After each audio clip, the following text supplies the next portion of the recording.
Hello, my name is Miguel Cepeda and I am a student in the Master class of Speech 1311, and today I will be presenting my persuasive speech topic, which happens to be about police brutality in Dallas, which is my neighborhood. I will speak about the problem, the solution, and the visualization for the hope for the future. My sources come from the Wall Street Journal, the Dallas News, an article titled Black Lives Matter and the Struggle for Freedom found in e-library, as well as the Cochrane firm. So let's get started. According to an article in the New York Times, a 2014 survey by the Dallas-based Embry Family Foundation found that while 67% of Dallas's black residents believed that the city's black men received a lot of discrimination, only 37% of white people thought the same. Now imagine being a successful African-American male in Dallas, being the director of a church, and overall a good person in your community. Imagine a white, off-duty female cop entering in your house and shooting you lifeless for no reason whatsoever. Picture that same cop in court testifying that she thought she was going into her own house and that the black man was just there. In the end, the cop seeks forgiveness while they try to dirty the victim's name by stating that he had marijuana in his apartment, so he would have gone to jail if he lived. This is just one of the many police discriminations that Dallas faces today. So let's begin with what the real problem is. African Americans and minorities face extreme racial profiling, not only in Dallas, but in the whole world. In a rally held in Dallas, Bernie Sanders stated, "We want a nation where a young black man or woman can walk down the street without worrying about being falsely arrested, beaten, or killed."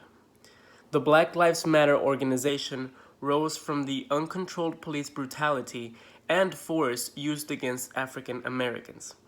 According to the graph on my outline, it states that whites are more likely than blacks or Hispanics to approve of the use of force by police.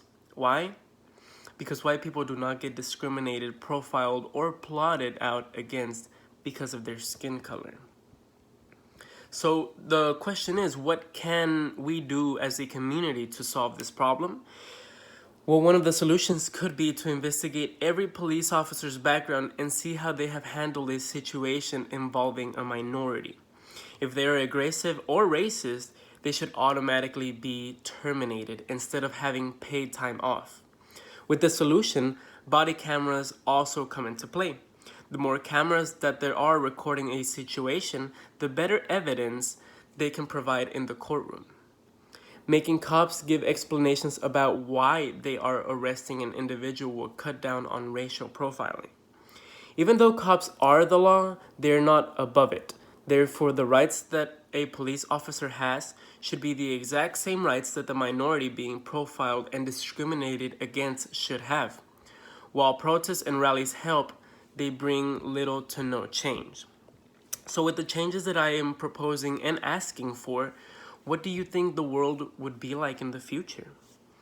Even though it might be a while before we actually see any changes, many police departments are changing how they go about their procedures. According to an article on the Wall Street Journal, officers are being trained differently in the use of force, emphasizing discretion when making arrests, and spelling out how to speak to suspects when they are stopped by the police. African Americans should never feel threatened because of the color of their skin.